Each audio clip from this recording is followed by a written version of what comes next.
con Dios. Vamos a leer entonces Hechos 19 del 23 al 41. Por esos días hubo un gran disturbio por causa de las enseñanzas del camino. Resulta que un platero llamado Demetrio hacía réplicas en plata del templo de la diosa Diana, con la cual ganaban mucho dinero los artífices. Demetrio reunió a los obreros y les dijo: amigos míos, ustedes saben que este oficio es para nosotros una buena fuente de ingresos. ¿Se preocupó por el dinerito? Así es. Pero como han visto y sabido, Pablo ha persuadido a mucha gente de que no son dioses los que hacemos con nuestras manos. De esto ha convencido a mucha gente, no solo en Éfeso, sino en casi toda Asia. Esto no solo desacredita y pone en peligro, escucha muy bien, nuestro negocio, sino también al templo de la gran diosa Diana, que es venerada en toda la provincia de Asia y en el mundo entero. Esto la despoja de su divinidad y majestad. Cuando los artesanos oyeron esto, se llenaron de ira y gritaron: «¡Grande es Diana de los Efesios!». La ciudad entera se llenó de confusión, así que todos se fueron al teatro y se llevaron a rastras a Gayo y a Aristarco, los compañeros macedonios de Pablo. Pablo intentó enfrentarse al pueblo, pero los discípulos no lo dejaron. También algunas de las autoridades de Asia, que eran sus amigos, le enviaron un mensaje en el que le rogaban que no se presentara en el teatro. Era tal la confusión entre la concurrencia que unos gritaban una cosa y otros otra, aunque la mayoría no sabía ni para qué se habían reunido. De entre la multitud, dice el autor, los judíos sacaron a empujones a un tal Alejandro, que a señas pidió silencio, pues quería presentar su defensa ante el pueblo. Pero cuando supieron que era judío, todos a una voz gritaron durante casi 2 horas: «Grande es Diana de los Efesios». Una vez que la multitud se apaciguó, el escribano dijo: «Varones efesios, ¿quién no sabe que la ciudad de Éfeso es guardiana del templo de la gran diosa Diana y de la imagen que cayó del cielo? Esto nadie lo puede contradecir. Lo que ustedes deben hacer es calmarse y no actuar con precipitación». Han traído ustedes a estos hombres que no han profanado ni ofendido a nuestra diosa. Si Demetrio y sus artífices tienen motivo de queja contra alguno, tenemos tribunales y también procónsules.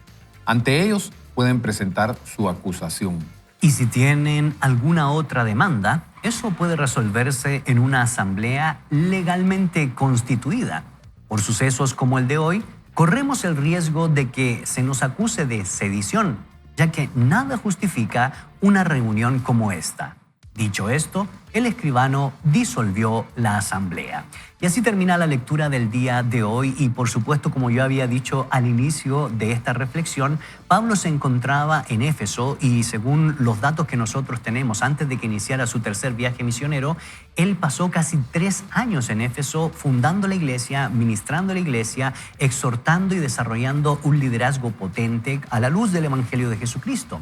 Y las reflexiones del Evangelio cambió un poco el etos cultural que había en torno a la religiosidad que dictaminaba Diana de los Efesios o Artemisa, que es la forma griega, donde básicamente era un centro de peregrinación. Según los datos históricos, también se practicaba la prostitución religiosa. Habían hieródulos o hieródulas que eran prostitutos o prostitutas sagradas, y a eso se le sumaba que había un fuerte fervor idolátrico en esa época, particularmente con lo que ha sido considerado una de las 7 maravillas del mundo. También no podemos dejar de olvidar que Éfeso era considerada, junto con Corintio, junto con Antioquía, junto con Alejandría, de las ciudades más importantes de la vía ignaciana en el contexto greco-latino. Y no solo eso, sino también mucha gente peregrinaba para poder encontrarse supuestamente con una auténtica espiritualidad que estaba íntimamente relacionada con la filosofía epicúrea. ¿Qué significa eso? Placer a toda costa, y ese estilo de religiosidad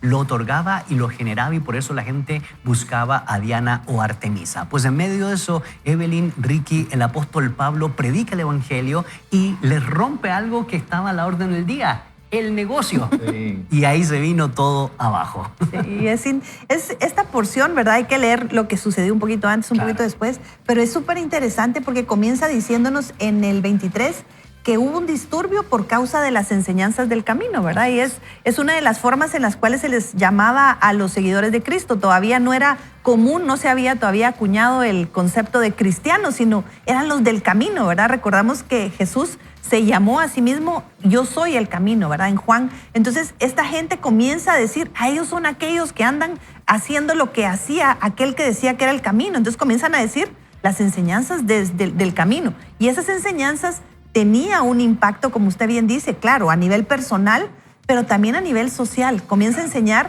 que aquello que estaban haciendo no agradaba a Dios porque solo había un Dios verdadero. Y comienza a tener esa lucha contra todas las ideas que habían de las deidades romanas y griegas, ¿verdad?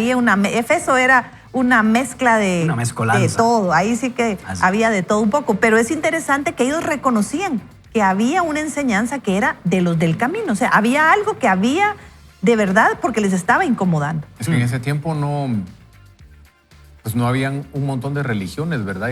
Las iglesias no tenían los nombres que hoy tienen, sino que solo se llamaba el camino. ¿Cómo fue que dijiste? ¿Hierótulos? Hieródulos. Hieródulos, que eran los... Prostituto, hieródulos, hieródula, prostituta. Yo recuerdo que en una oportunidad vi una ilustración de cómo era la estatua de Diana en ese tiempo, ¿verdad? Porque hay una imagen de Diana como moderna muy bonita, ¿verdad? Muy elegante, pero la verdadera era una mujer como con 60... Con varios senos. Sí, senos, ¿verdad? Algo así, porque era la fertilidad. La fertilidad. Eso era lo que... Sí, pues. Bueno, a mí lo que me deja leer este pasaje, queridos amigos, y quería compartirles es la manera como cuando se predica la verdad de Dios y se predica con poder, siempre va a romper las estructuras, ¿verdad? Las estructuras que están en este pasaje era la estructura económica y era todo el aparato sexual que se utilizaba para producir negocio, ¿verdad? Porque siempre el sexo ha sido para producir negocio, ¿verdad? Y de esa manera llegó Pablo, ¿verdad? Pablo llegó hablando de la pureza sexual, Pablo llegó hablando de la integridad económica y creo que muchas de esas cosas nos pasa a nosotros hoy en día los cristianos. Cuando nosotros estamos en un ambiente, estamos en un trabajo o nos movemos alrededor de personas que van a verse afectadas si nosotros hablamos en contra, ¿verdad? De lo que es la integridad financiera, la integridad económica o también la pureza sexual, va a haber relajo, ¿verdad? La gente va a saltar, así como dice aquí, que me impresionó en la mañana que estaba leyendo el pasaje, gritaron casi por 2 horas, ¿verdad? Casi por 2 horas. No nos podemos imaginar a la gente gritando viva Diana, viva Diana, viva Diana, por 2 horas. Eso quiere decir que realmente tenían una fuerza interior que los estaba energizando, ¿verdad? En contra de lo que Pablo estaba diciendo. Y Ricky, diciendo. perdona que te interrumpa y puedes continuar tu reflexión, pero yo no sé si ustedes notaron, Evelyn, de que el texto bíblico dice que muchos que estaban ahí en la asamblea, en el desmos, porque se votaba de acuerdo a los altos estándares griegos, no sabían por qué estaban manifestando, pero se dejaron influir, ¿verdad? Por el demagogo que les decía, no, es que están rompiendo nuestra espiritualidad, aunque el demagogo, que es Demetrio, tenía como fin que no se le rompiera el negocio. Entonces, vaya si uno lo conecta hoy con las manifestaciones a nivel global, mucha gente a veces no sabe por qué está manifestando y sin embargo se deja, sin un pensamiento crítico, influir por un demagogo cuyos fines no son tan buenos. Sí. Bueno, y finalmente yo tenía un pensamiento en la mente acerca de cómo los ídolos en ese tiempo estaban esculpidos, eran de piedra o eran alguna imagen puesta por ahí, pero los ídolos modernos no siempre son de piedra, ¿verdad? Hoy adoramos la fama en las redes sociales, hoy adoramos el cuerpo, hoy adoramos el dinero, adoramos a alguien que sea productivo, pero de todas maneras es un ídolo. Y cuando viene Dios y nos confronta con la verdad y dice, yo no comparto mi gloria con nadie, va a haber oposición. Esa oposición se da, ¿sabe dónde? Aquí en nuestro corazón, creo. Sí. Aquí, ¿verdad? O sea, cada vez que Dios venga a confrontarnos con alguna verdad, va a haber oposición. Y me trae entonces a la mente la pregunta que nos hizo Evelyn.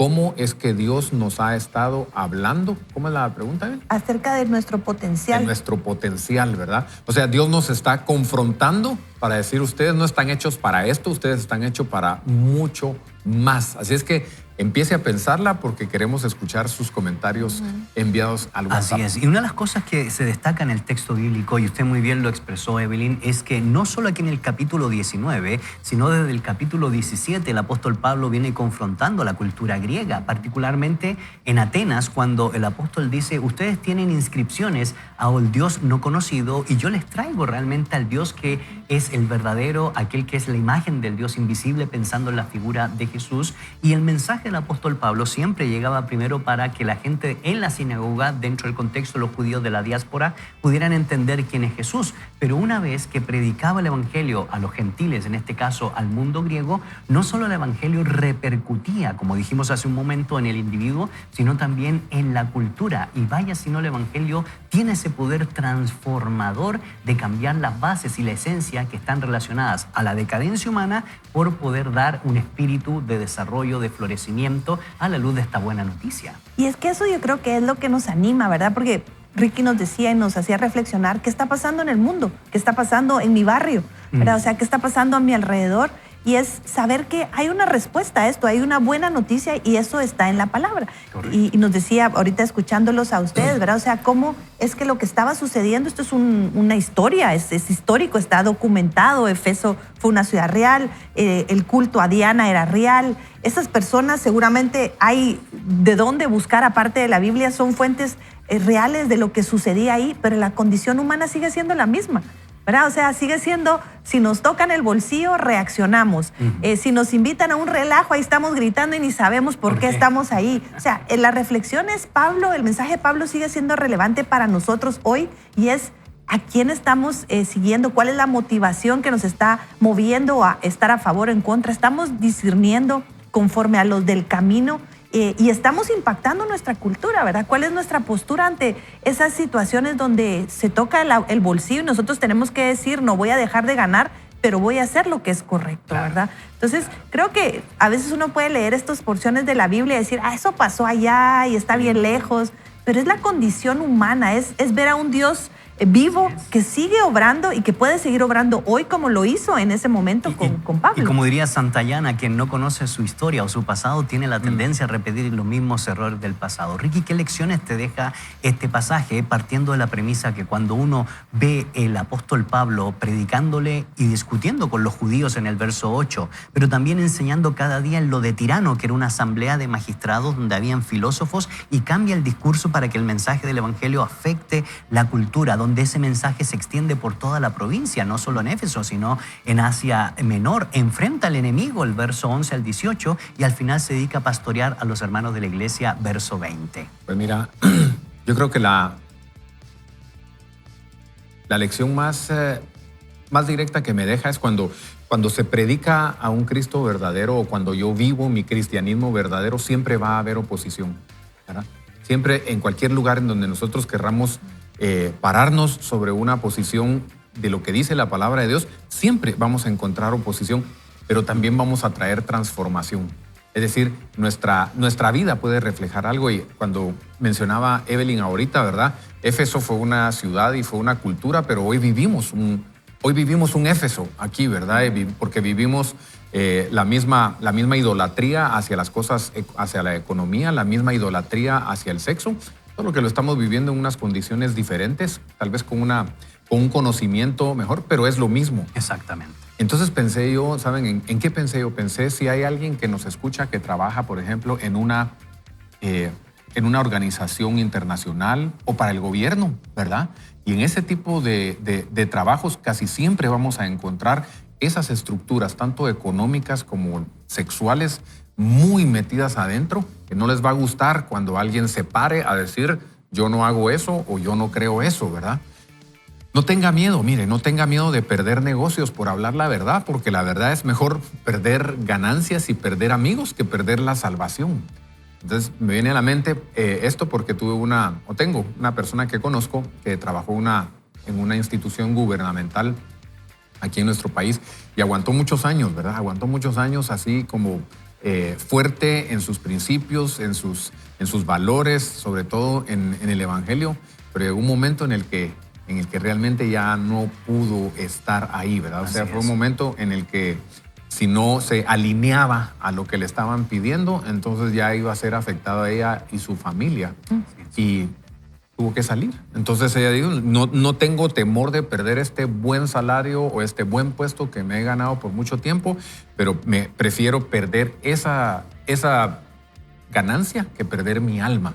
Tal vez hoy le está hablando a usted de alguna manera porque la empresa, la industria, el trabajo en donde está le está presionando, ¿verdad? Para acomodarse a lo que el mundo le pide y Dios le está diciendo, yo te he llamado a algo muy diferente. Así es un llamado fuerte a la integridad, es un llamado fuerte a hacer lo correcto, es un llamado fuerte a no disfrazar de religioso algo que realmente no es agradable ante los ojos del Señor. Se había prevalecido la prostitución religiosa. En esa época también se había exaltado el culto a Dionisio, el dios del vino, y por eso el apóstol Pablo pone en orden y les dice que el evangelio no solo transforma la esencia del individuo, sino también la cultura con principios y virtudes que realmente son de bien para el ser humano. Y les invitamos a que puntualmente, hoy por hoy, tomemos una decisión, hacer siempre lo correcto a la luz de lo que implica el Evangelio de nuestro Señor Jesucristo. Evelyn, ¿qué tal si oramos por esto? Porque la verdad es un llamado a la integridad y es un llamado a vivir aquí en una cultura profundamente idólatra, como lo fue en el primer siglo cuando se está escribiendo Hechos 19. Claro, con mucho gusto, acompáñenos a hablar con Dios. Dios, gracias Padre, porque tú nos das buenas noticias y nos conoces, tú sabes quiénes somos, cómo hemos sido enseñados, pero hoy venimos a escucharte a ti. ¿Qué dice tu palabra, Señor? Yo quiero vivir con integridad, quiero cumplir, Señor, y ser como los del camino que seguían las enseñanzas que tú dabas a través de aquellos que nos preceden. Padre, te pedimos que nos ayudes a escuchar tu voz, a tomar las decisiones que te honren, no solo en mi vida privada, sino que tenga un impacto real alrededor de quienes me rodean. Y nos disponemos a ser sensibles, aun cuando esto requiera algo de mi bolsillo, aun cuando esto tenga una pérdida de dinero, pero queremos honrarte a ti por sobre todas las cosas. Te damos toda la honra a ti y lo pedimos en el nombre de tu Hijo Jesús.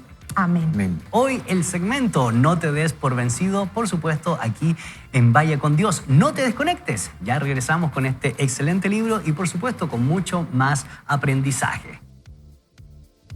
Con fe, impulsa tu vida por la ruta que Dios diseñó para ti. Avanza con gozo y la certeza de que Él ya te equipó con todo lo necesario. Da hoy el primer paso y afronta con valentía el desafío por vencer. Desafía tu configuración por defecto. Como nos decía Ricky al comenzar, este concepto de configuración por defecto es como esa configuración básica que alguien puso en algún punto en tu vida. Así que hace unos 10 años comencé a notar que ya no me servía ninguno de mis pantalones. No estaban encogiendo, yo estaba aumentando. Durante un tiempo seguí usando mis pantalones deportivos como una forma de negar la realidad de mi cintura cada vez más amplia. Que conste que eso lo dice el autor, no lo digo yo. Pero al final terminé pagando un sastre para que me arreglara todos. Creo que no es eso lo que significa la oración de Jabes cuando dice ensancha mi territorio. Recuerdo mirar al sastre y decir, no me gusta nada esto. Podría utilizar este dinero para otras cosas y en cambio te estoy pagando para que agrandes mi ropa. Él respondió, pues sigue comiendo. Ese es trabajo seguro para mí. Al final, sin embargo, algo se encendió en mi interior y comencé a redefinir mi relación con el ejercicio. Hasta ese momento yo era alguien que hacía ejercicio de modo intermitente y que generalmente seguía cierta forma de dieta baja en carbohidratos, o al menos, dice el autor, lo intentaba. Sin embargo, siempre le decía a la gente, aborrezco el ejercicio, no me gusta entrenar, no me gusta levantar pesas. Lo hacía en la secundaria, pero ahora en realidad no me gusta ir al gimnasio. No hago CrossFit, indudablemente no tengo un día de cardio o de piernas. Si tú quieres hacerlo, es estupendo, pero eso no es lo mío. Yo ya me cansé, ¿verdad? Esa era mi configuración por defecto, dice. Así que decidí cambiar lo que se había convertido en una segunda naturaleza para mí mediante el poder del hábito. Comencé a hacer regularmente lo que me convertiría en la persona que tenía el potencial de ser, al menos en el área física. Y mire lo que hizo. Convertí un cuarto de mi casa en un espacio de entrenamiento. Comencé solamente con un banco, unas pesas ajustables y una caminadora que alguien me regaló. Puse una pequeña bocina Bluetooth en el cuarto porque pensé que levantar pesas sería menos doloroso con Led Zeppelin sonando de fondo. Logré que varios de mis amigos accedieran a entrenar conmigo en mi casa 4 días por semana. Incluso le puse un nombre al cuarto de entrenamiento. Lo llamé el Pound, libra en español. Es un acrónimo en inglés que significa lugar del máximo desarrollo natural. Lo sé, es un nombre épico. A veces se necesita algo épico para motivarte cada día a hacer algo que no quieres hacer. Les dije a mis compañeros de entrenamiento, muchachos, yo no soy alguien a quien le gusta hacer ejercicio. Así es que yo no voy a hacer dominadas, no voy a hacer burpees ni sentadillas. Puse el listón o puse la barra, decimos nosotros aquí, bien abajo, porque no estaba seguro si realmente iba a cambiar.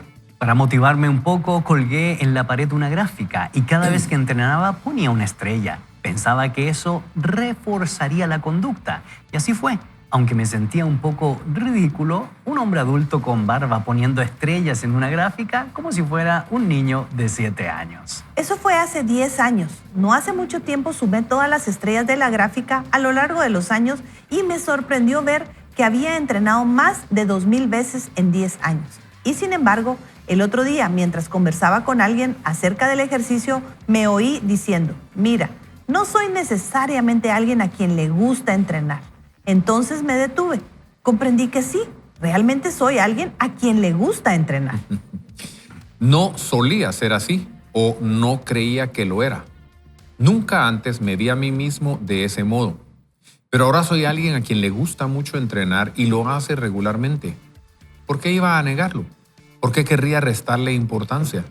Es algo que disfruto, es un buen ejemplo para mis hijos y además es saludable.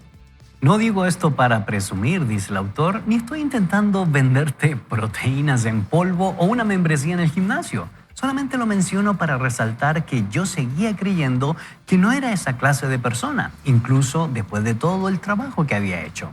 Estaba atascado en una vieja manera de verme a mí mismo.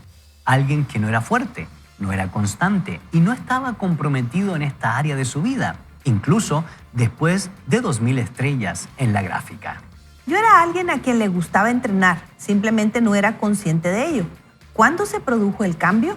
¿Fue en el entrenamiento número 522? ¿En el número 1396? Todos sabemos que no funciona así. No hubo un entrenamiento específico en el que me convertí en esa clase de persona. Sin embargo, en algún punto del camino, una estrella a la vez, la vieja versión de mí se convirtió en una versión más nueva. La versión más débil se volvió en una versión más fuerte. ¿Y saben qué? Me gusta más esta versión. No siempre sabemos quiénes somos, dice el autor. Incluso mientras estamos llegando a serlo, no sabemos lo que nos gustará, en qué podríamos ser buenos o en qué podríamos llegar a convertirnos. ¿Saben qué? Dios sí lo sabe. Para entrar en ese yo renovado, tienes que desafiar al viejo yo.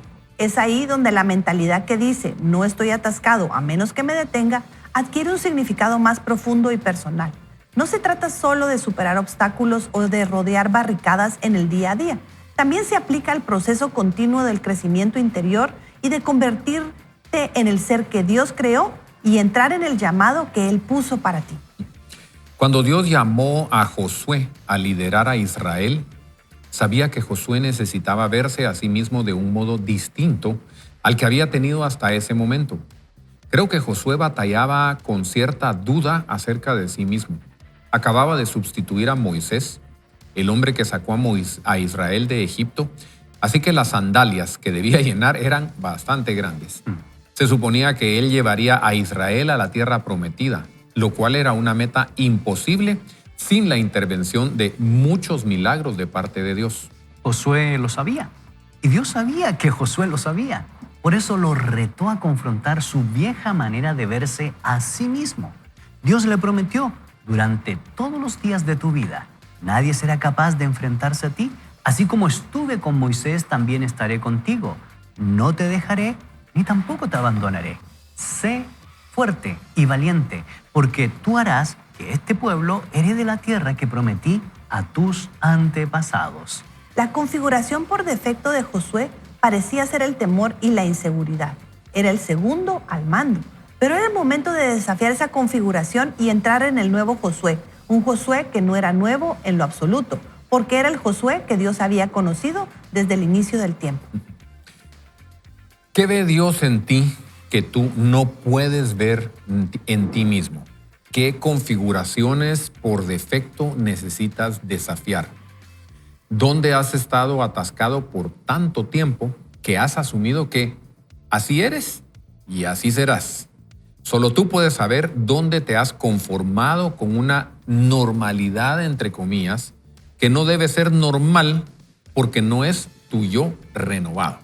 Y así terminamos este segmento, ¿verdad?, de la lectura Renuévate. Y una de las cosas que aprendemos a través de lo que el autor Stephen Furtick nos enseña es que para entender que necesitamos renovarnos, debemos saber que hay un problema. Y el problema era que ya la ropa deportiva a este autor no le estaba quedando. Le estaba dando, por supuesto, un gran salario al sastre porque tenía que agrandar sus pantalones y toda su ropa. Y cuando se dio cuenta que ya era un problema, no solo porque se estaba quedando en la ruina, es una exageración mía, sino porque realmente ese dinero que estaba destinando lo podría utilizar para cosas mucho mejor, entonces comienza a tomar decisiones que al inicio le cuesta mucho porque no era parte del hábito del cual él constantemente, pues, más bien con el tiempo, a medida que fue desarrollando los ejercicios, se dio cuenta Ricky Evelyn que era algo que siempre le gustó hacer y era algo que se transformó en parte de su identidad.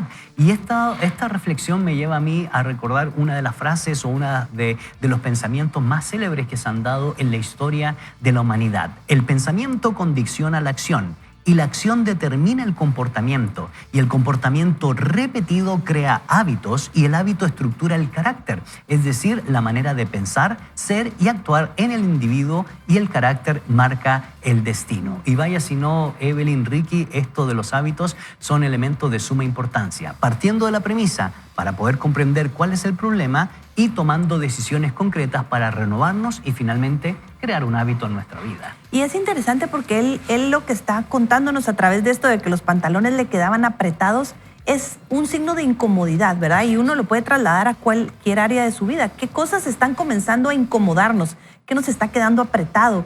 ¿Qué nos está causando conflicto con nuestra familia? ¿Qué nos está causando pérdidas porque estamos siendo desordenados? No sé, ¿cuál es esa situación que está siendo apretada y que en lugar de ir a resolver el problema estamos como que poniendo ahí un par de parchecitos, ¿verdad?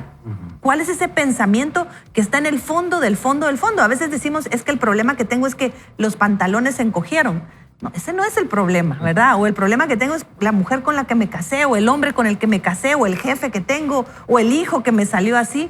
Pero realmente no es el problema. Entonces él nos lleva a reflexionar y a buscar ese punto de inicio real. ¿Cuál es el verdadero problema? Y lo otro que yo pensaba es importante que nosotros, antes de pensar en ese nuevo yo, ¿verdad? Yo le decía al principio que el concepto de renovarme, a mí me gusta más pensar en ser una persona redimida, porque yo creo que antes de tomar decisiones necesitamos encontrar a quién es el que mejor me conoce, que solo es Dios, porque Él fue el que me creó, ¿verdad? Entonces, siempre que querramos comenzar un proceso, yo pienso, necesito ir a Dios a preguntarle, Señor, realmente, ¿qué es lo que me está molestando? ¿Qué es lo que estoy haciendo o dejando de hacer que necesito cambiar? Porque yo puedo creer que es culpa de mi esposo, pero tal vez soy yo, ¿verdad? Tal vez soy yo la que estoy comiendo de más y por eso me siento apretada en el pantalón. Okay. Y ese es un buen punto de reconocer cuáles son los problemas que posiblemente uno está generando, ¿verdad? Sin darse cuenta. Ahora, lo que sí me llama la atención, y Evelyn lo planteó muy bien, Ricky, es que este proceso invita a tomar una decisión. Si no tomamos una decisión y a la luz de entender que hay un problema, esa decisión no cambiará el rumbo de nuestro destino. Y eso es de suma importancia en estos días, Ricky. El pastor con el que yo me formé tenía una frase que repetía constantemente. Decía, las decisiones no solo se toman, las decisiones se viven. Claro. ¿Verdad? Entonces hay mucha gente que toma la decisión, pero luego no la vive. Entonces, porque la vida cambia formando hábitos, no con sentimientos, ¿verdad? No con, yo tengo que cambiar, yo sé que tengo que hacer, sino que es empezar a hacerlo un día a la vez. Y ahorita que leíamos lo que Stephen Furtick comentó, me identifiqué mucho porque yo siempre he hecho ejercicio toda mi vida, me acuerdo. Desde pequeñito mis papás nos metieron. Lo que primero que recuerdo era que estaba en un equipo de natación del colegio. Eso es en la primaria, o sea, tercero, cuarto, quinto de primaria, y luego empecé a jugar tenis en la secundaria. Y bueno, siempre he hecho ejercicio, pero yo también tenía como esa narrativa, ese cassette, decimos nosotros, en la cabeza, y era que era que hacer cardio, ¿verdad? Hacer cosas de cardio. Y que uno no había hecho ejercicio o no ha hecho ejercicio si no he sudado un montón, ¿verdad? Entonces, ese era mi cassette cuando yo hacía ejercicio, era hacer bastante cardio y terminar empapado. Y para la pandemia, pues que nos encerraron y que no podía ir a hacer cardio y no podía sudar mucho, empecé a seguir a una entrenadora en YouTube, ¿verdad? Una entrenadora gratis ahí con mi esposa. Empezamos a hacer ejercicio y ella, conforme hacía ejercicio, ella enseñaba, ¿verdad? Va enseñando y hágalo así, hágalo de esta manera, pero eran rutinas de pesas. Y yo tenía esa narrativa adentro y tenía ese cassette de no, pesas no, o sea, pesas no. Y miren, conforme ella me fue enseñando, lo importante del conocimiento, ¿verdad? Estábamos hablando en el segmento anterior de conocer. Empezó a enseñar, me empecé a ilustrar, empecé a entender el beneficio de hacer pesas, sobre todo a mi edad, ¿verdad? O sea, tenía 55, 57 años en ese momento y empecé a hacer pesas. Para hacerles corto este largo mensaje es, bueno, llevo ahorita ya 5 años de estar haciendo pesas principalmente, ¿verdad? Pesas. Ya mi mentalidad, mi narrativa cambió porque yo me siento diferente. Claro. Porque las pesas me han dado una fuerza diferente, me han quitado un dolor de espalda que mantenía constante porque tengo una hernia entre 2 vértebras y entonces me siento mejor. Claro. O sea, esto no fue de un día para otro, estoy contando un proceso de 5 años, ¿verdad? De 5 años en el que luché siempre y sigo luchando porque a veces voy a hacer mi rutina de pesas y no sudo, ¿entienden? Con la rutina de pesas. Y en vez de ver que mi reloj me dice que quemé 600 calorías, me dice que quemé 200, ¿verdad? Pero eso es lo que mi mente me dice. Pero la realidad, la verdad, es que estoy generando músculo, estoy quemando más grasa durante el día, porque las pesas, eso es lo que producen. Me estoy sintiendo mejor y a mi edad eso es lo que necesito, claro, ¿verdad? Porque fisiológicamente la musculatura va desgastándose. Entonces, el resumen, ¿sabes qué? Es ilústrese, pregunte, investigue, llénese de conocimiento de la verdad para poder cambiar esa narrativa. O sea, nuestras narrativas son esas fortalezas que la palabra de Dios menciona, ¿verdad? Tenemos unas fortalezas estructuradas en nuestra mente que creemos que eso es la verdad. Entonces dice, derribando argumentos, dice la palabra.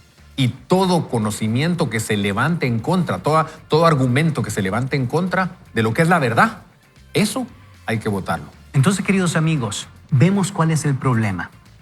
Tomamos una decisión, pero Evelyn, lo demás no va a venir por arte de magia. Implica esforzarnos. Claro. De hecho, el mensaje que hay con relación a Josué es que el Señor le hace una promesa. Voy a estar contigo todos los días de tu vida para que lleguen a la tierra prometida. Pero te encargo y te encarezco, 1, que te esfuerces, 2, que seas valiente y 3, no te apartes del libro de la ley, que es la guía para que puedas llegar a buen puerto. Entonces, no solo es el planteamiento del problema, no solo la decisión, sino también el proceso de esforzarnos para cultivar el intelecto, para desarrollarnos físicamente y, por supuesto, para llegar a buen puerto, implica tomar decisiones. Y me gusta mucho porque tenemos que recordar que Dios, como usted bien cita, Josué, es impresionante lo que Josué hace y el ejemplo que tenía antes de él era tremendo, pues, o sea, era una, como diría ahí, eran unas sandalias bien difíciles de llenar. Pero entonces, la pregunta hoy es, ¿cuál es esa imagen que usted tiene de usted mismo y de dónde salió? Porque esa configuración de la que habla el autor es algo que fue impregnado en nosotros, no necesariamente porque Dios nos haya creado así, sino es en el entorno en donde nosotros crecimos y también en la condición de pecadores que tenemos, ¿verdad? Yo le decía que algo que yo he entendido es que ciertamente Dios tiene algo bueno para mí y sabe que yo tengo algo que darle a los demás, pero el primer paso es reconocer que lo necesito a Él primero. Primero necesito ser redimida para comenzar a tomar decisiones que me guíen a un buen punto, ¿verdad? Tanto físicamente como espiritualmente yo necesito reconocer que necesito a Dios. Y eso me va a llevar a tener la oportunidad de elegir cambiar mis pensamientos. Antes no tenía opción. Antes decía, es que así soy. Yo decía con el tema del peso, decía, es que yo vengo de una familia de hueso pesado. No, tengo que reconocer que yo tengo que tomar decisiones en cómo me cuido físicamente y también espiritualmente. Hay cosas que yo tengo que hacer. Y como bien dice Ricky, uno mismo se sabotea a través de esos pensamientos, ¿verdad? Entonces, y solo quiero decir esto más. Creo que necesitamos escuchar a Dios porque Él, antes de mandarnos a hacer algo, nos dice quiénes somos. Correcto. Y ese quiénes somos es cuál es mi potencial, para qué fui creada, porque Él quiere que yo haga, en el caso de Ricky, abrir un espacio donde las personas puedan encontrar sanidad de su sexualidad. ¿Por qué? Y eso tiene que ver primero con algo que Dios diseñó a Ricky para poder transmitir y dar esperanza. En el caso de Gonzalo, la educación, el conocer la historia, el animarnos a utilizar, a mejorar nuestro vocabulario. Eso es algo que Él diseñó en usted, pero primero le dijo quién era usted para luego decir, ve y haz eso. Y lo mismo para cada uno de nosotros, ¿verdad? Busquemos a Dios en quiénes somos para luego tomar estas decisiones que si no las tomamos, no va a pasar nada. Efectivamente. Y por eso, la verdad, le queremos preguntar a usted, querido amigo, querida amiga, ¿qué decisiones tiene que tomar en este día?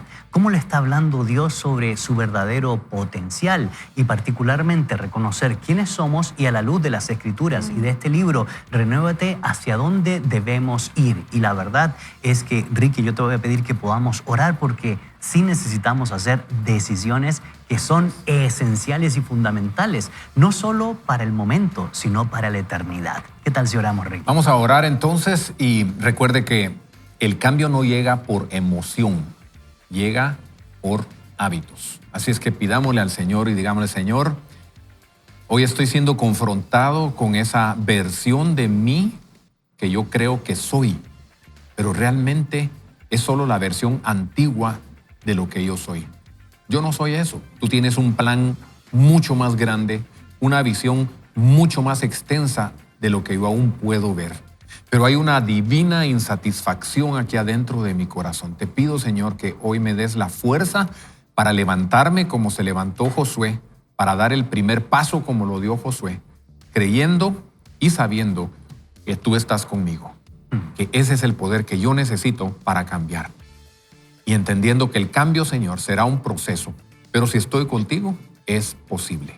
Pongo mi vida en tus manos, mi mente y mi corazón en tus manos. Ayúdame, Señor, a convertirme en todo lo que tú diseñaste que yo fuera.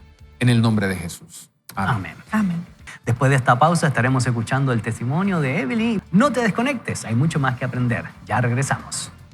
Vaya con Dios. Bien, no te des por vencido demasiado pronto. Tal vez cuando discutes con tu cónyuge, tu configuración por defecto sea enojarte y salir enfurecido de la habitación, seguido por el trato del silencio. Quizá cuando estás con otras personas, tu tendencia sea dudar de ti mismo o evitar el conflicto, así que no hablas, aunque sabes que deberías hacerlo. Puede que tu configuración por defecto sea la desconfianza y por eso te cuesta confiar en las personas o construir buenas amistades. Tal vez sea la tacañería y ninguno de tus empleados esté contento porque se siente utilizado por ti. Una de mis configuraciones por defecto, mire, para entender bien el concepto, vamos a oír bastante configuraciones por defecto, es la manera como nos crearon, la manera como nos configuraron, pues, la manera como aprendimos, eso es, ¿verdad? Entonces, una de mis configuraciones por defecto en la que tuve que trabajar fue cómo tomaba la crítica.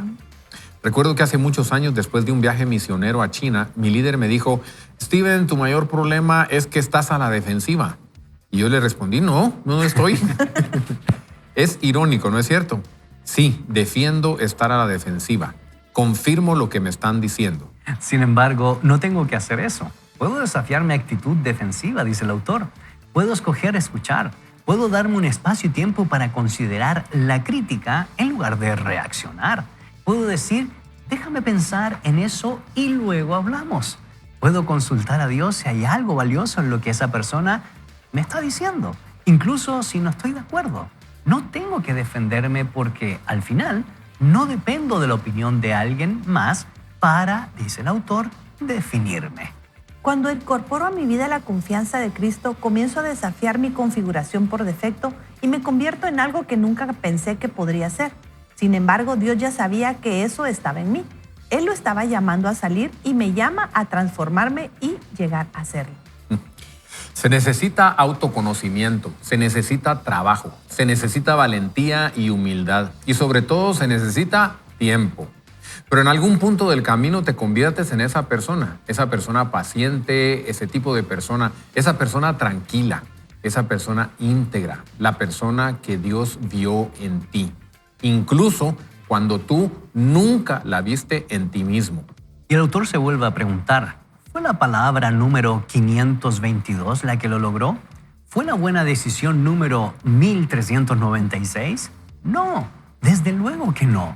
No funciona de ese modo para tu madurez, igual que no funciona así para tus músculos. Sin embargo, cuando Dios nos capacita de acuerdo con su diseño, sí funciona. Sí que cambias. La Biblia dice que somos transformados a su semejanza con más y más gloria por la acción del Señor, que es el Espíritu. 2 Corintios 3:18. Es un proceso y Dios está a cargo. Dejemos que sea Él quien marque el paso. A medida que persigues tu yo renovado, tendrás que desafiar tu configuración por defecto una y otra vez. Te encontrarás atrapado entre tu comodidad y tu llamado, entre lo que siempre has hecho y lo que Dios te está invitando a hacer ahora. Mencioné antes que puede sentirse poco natural al principio, pero eso no significa que sea equivocado, dice el autor. Recuerdo cuando intenté aprender a jugar tenis y lo primero que me dijo el instructor fue: muéstrame cómo agarras o tomas la raqueta. Se lo mostré y de inmediato movió mi mano a una posición totalmente diferente.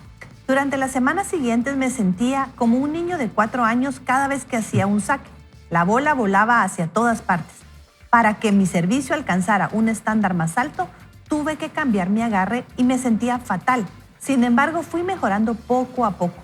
No voy a desafiar a Novak Djokovic en un futuro cercano, pero sí mejoré. Al principio, eso sí, empeoré. Y eso es lo que ocurre al desafiar tu configuración por defecto. Cuando lo intentas por primera vez, se siente poco natural, te sientes torpe y es difícil. Eso puede ser vergonzoso si tú lo permites.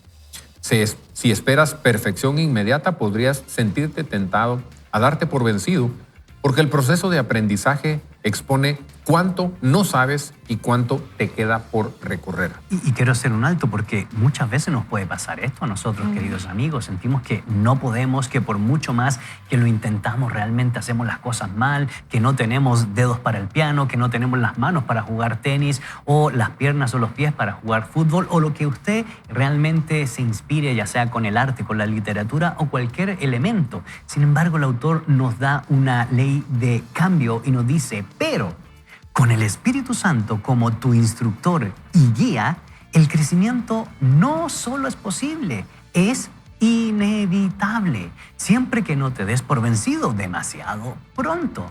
La pregunta que hace el autor es, ¿hay áreas de tu carácter o de mi carácter, tu actitud o tus acciones en las que necesitas desafiar tu configuración por defecto, aunque al principio se sienta extraño? ¿Hay circunstancias en tu vida que has aceptado como normales y que necesitas enfrentar aunque haya resistencia?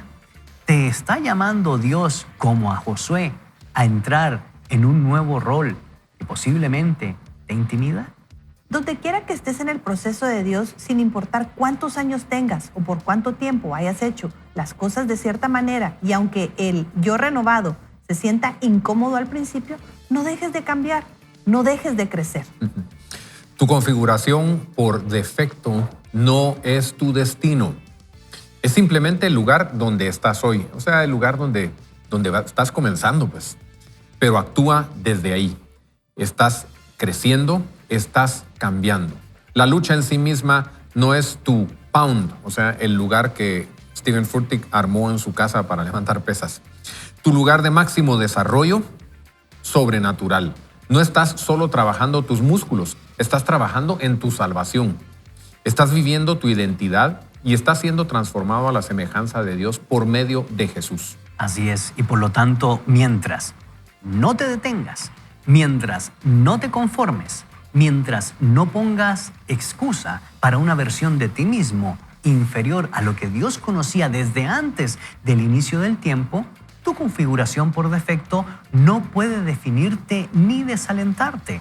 Es solamente un punto de partida y estás siendo transformado más y más cada día a la imagen de Dios en ti. Y así termina esta sección, el libro, y la verdad es que nos recuerda, o particularmente a mí me recordó esta lectura, el famoso adagio, un día a la vez. Y un día a la vez marcado no solo por nuestros sentimientos, anhelos y deseos, sino por lo que Dios quiere para su vida. Y siempre lo que Dios anhela para usted, para nosotros, queridos amigos, es un camino de bien, es un camino de paz, es un camino de amor, es un camino de consuelo, es un camino de gracia, aun cuando nos muevan los cimientos. Y la verdad es que Ricky te movió los cimientos después de 27 años, el hecho de cambiar tu esencia, tu comodidad y tu núcleo. Cuéntanos cómo fue un poco ese proceso. Ahorita que leíamos se me vinieron tantas cosas a la cabeza, de verdad, de tantas cosas que a lo largo de mi vida he ido cambiando.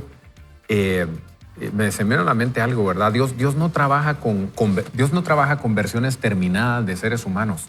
Dios trabaja con corazones dispuestos en seres humanos, ¿verdad? Recuerde eso. Dios no trabaja con versiones terminadas. No espere a estar terminado para decir Dios puede hacer algo conmigo. Dios lo va a transformar para poder hacer algo con usted. Se me vino a la mente algo, ¿verdad? Una de las cosas que se me vino fue, fíjense, cuando en el lugar donde yo crecí, en mi casa, había una narrativa, hay una política y filosofía acerca de la comida, ¿verdad? Y era la lechuga, todas las legumbres, ¿verdad? Todas las verduras no sirven de nada, ¿verdad? Mi papá cuando pasaban la comida, me recuerdo, ¿verdad? Entonces siempre había frijoles, en mi casa siempre había frijoles, ahí estaban, los 3 tiempos, ¿verdad? Y entonces, o carne, cosas así. Cuando mi mamá pasaba una ensalada, a mí sí quítame eso de enfrente, yo no voy a desperdiciar mi hambre, decía. No voy a desperdiciar mi hambre. Entonces, fíjate que yo crecí con ese cassette. Cuando conocí yo a Patty, mi esposa. Al contrario. Sí, ella era solo ensaladas, ¿verdad? Ella estaba con un chip que inclusive pues, ya rayaba en una patología, ¿verdad? De que no comía nada más que ensaladas, ¿verdad? Y entonces, lo que hace el amor, ¿verdad? Es lo que hace la colgazón, como decimos nosotros aquí. Pues dije, bueno, aquí tenemos que negociar de alguna manera. Y entonces, de alguna manera, la convencí para que, mire, usted le da una mordida a mi hamburguesa y yo me como un poquito de su ensalada, ¿verdad? Pero miren, esa fue la manera como yo empecé a cambiar hábitos que yo traía, ¿verdad? Una narrativa de que todas las verduras y lechuga, todo eso no eran algo bueno para la salud. Y me ayudó, ¿verdad? Me ayudó porque me ayudó a mantenerme. Cambió tu cosmovisión. Cambió mi narrativa adentro porque empecé a ver el beneficio, ¿verdad? Empecé a ver el beneficio que eso tenía. Y mi esposa también, ¿verdad? Empezó a ver que podía hacer las cosas con balance, que podía comer balanceadamente y eso no le iba a afectar. Y esa es una de las cosas que más nos afectan a nosotros en nuestra vida, queridos amigos, es la falta de balance. Nosotros nos vamos siempre para un lado o para el otro, ¿verdad? Y lo primero que tenemos que hacer es adquirir conocimiento. La Biblia así lo pone, ¿verdad? Romanos 12:2 de eso se trata. Dice, transformen su vida por medio de la renovación de su entendimiento, o sea, de su conocimiento. No van a comprobar cuál es la buena voluntad de Dios, buena, agradable y perfecta, sino transforman su pensamiento, ¿verdad? Otra cosa fue el tenis, ¿verdad? Yo jugué tenis como 18 años y me acuerdo cuando él menciona lo del tenis, me acuerdo re bien. La manera natural para agarrar la raqueta es la que nosotros nos imaginamos que es la que va a mandar la pelota para el otro lado. Y es totalmente antinatural la manera como se agarra la raqueta para que la pelota realmente agarre la velocidad y el curso que nosotros queremos. Otra cosa, se los voy a decir, ¿saben qué? Miren, mi letra es bonita. Así me lo ha dicho toda la gente. Pero no siempre fue así. Me recuerdo, porque yo soy zurdo, ¿verdad? Y a los zurdos nos cuesta escribir. Y doctor. Ajá. Entonces, nos cuesta escribir, pero fíjense que más o menos como en sexto de primaria, primer curso, a mí no me gustaba mi letra. Era horrible de verdad. Y entonces dije yo, voy a cambiar mi letra. Y en primer curso, sexto de primaria, empecé a cambiar la letra por letra de molde, ¿verdad? No saben cuánto me costó y no saben lo tonto y lo inútil que me sentía hasta que lo logré, ¿verdad? Pero es algo que, mire, me siento orgulloso porque mis hijas mismas, ¿verdad? Mis hijas me decían siempre, papá, mira, escribirme aquí porque tenés bonita letra, haceme esta carta porque como... Claro. O sea, las cosas, los cambios nunca se van a sentir naturales, ¿no? Porque nuestra naturaleza, nuestra configuración, nuestra narrativa nos va a llevar hacia un lugar y todo cambio que le querramos hacer es como querer cambiar el curso de un río. ¿Sí? Claro. Va a costar. La renovación de nuestra mente, aunado a la disciplina y a la constancia, nos lleva, como hemos dicho a lo largo de todo el programa, a un buen puerto. Pero también, Evelyn, usted ha agregado algo que es sumamente importante para la reflexión que estamos trayendo el día de hoy a la luz de esta obra, Renuévate. Y es lo que se me viene a la mente, el gran pasaje del apóstol Pablo cuando le escribe a la iglesia de Corinto en su segunda carta, capítulo 5, verso 17. De modo que si alguno está en Cristo, entonces nueva criatura o nueva creación es. Las cosas viejas pasaron, particularmente los elementos morales que practicábamos en el antiguo pacto o en el contexto gentil, esos elementos que eran poco virtuosos, y aquí son todas hechas nuevas. Es decir, hay una nueva perspectiva a la cual nos llama el Señor Jesucristo, particularmente en este contexto de renovación. Un cambio de cosmovisión, un cambio de práctica, pero esto implica tomar una decisión concreta, como decía Ricky, ser disciplinado para poder llegar a un buen puerto. Sí, es cambiar nuestra forma de pensar. Creo que es lo que el autor nos está tratando de decir, es la forma que nosotros pensamos, como dice Ricky, es lo que nos dijeron cómo somos, ¿verdad? ¿Quién nos lo dijo? Porque esa es la pregunta. Entonces, la propuesta que hace el autor es, vayamos a preguntarle a quien nos creó, ¿verdad? Correcto. Esa renuévate, esa renovación está basada en una redención primero. Entonces, una vez hay esa redención, podemos comenzar a renovar primero nuestra mente, porque de ahí parten nuestras acciones, nuestros hábitos son basados en nuestro pensamiento. Y me gusta lo que dice Pablo en Gálatas 6, del 7 al 10, y se los voy a leer brevemente. Dice, no os engañéis, Dios no puede ser burlado, pues todo lo que el hombre sembrare, eso también segará. Porque el que siembra para su carne, de la carne segará corrupción, mas el que siembra para el espíritu, del espíritu segará vida eterna. No nos cansemos, pues, como diría el autor, no nos rindamos de hacer el bien, porque a su tiempo segaremos si no desmayamos. Así que según tengamos oportunidad, hagamos bien a todos y mayormente a los de la familia de Dios, ¿verdad? Y es eso, o sea, no nos demos por vencido, pero primero tiene que haber un pasito anterior. Hemos entregado nuestra vida a Jesús, somos criaturas renovadas, como nos dice Pablo, ¿verdad? O sea, podemos tener esa división de decir, lo viejo pasó. Y lo siguiente es creer que lo viejo pasó, no regresar otra vez a como diría Ricky, pero es que a mí me dijeron que la lechuga no sirve, no como, aunque ahí es una renovación de mi pensamiento lo que necesito hacer. Entonces yo les diría, identifiquemos, si nuestro problema es el pecado, la solución no es aprender más, la solución es ir a la fuente de quien puede librarnos del pecado. Si nuestro problema es falta de conocimiento, instruyámonos. Si nuestro problema es falta de madurez, démosle oportunidad al tiempo a generar esa madurez que necesitamos, porque no va a pasar de un día a otro. Y si nuestro problema es una mala influencia, pues elijamos con quién nos rodeamos y a quién oímos. Correcto. Cosechamos lo que sembramos. Y la gran pregunta, querido amigo, querida amiga, es, ¿qué estamos sembrando en estos días? ¿Rencor? ¿Avaricia? ¿Odio? ¿Falta de compasión? ¿Falta de misericordia? ¿O por el contrario, realmente hemos tomado una decisión por lo que el Señor ha hecho en nuestra vida para renovar nuestras acciones y poder realmente cosechar esperanza, gozo, paz, misericordia? Si no lo ha hecho, ¿qué decisiones usted tiene que hacer? ¿Qué decisiones tenemos que hacer nosotros el día de hoy?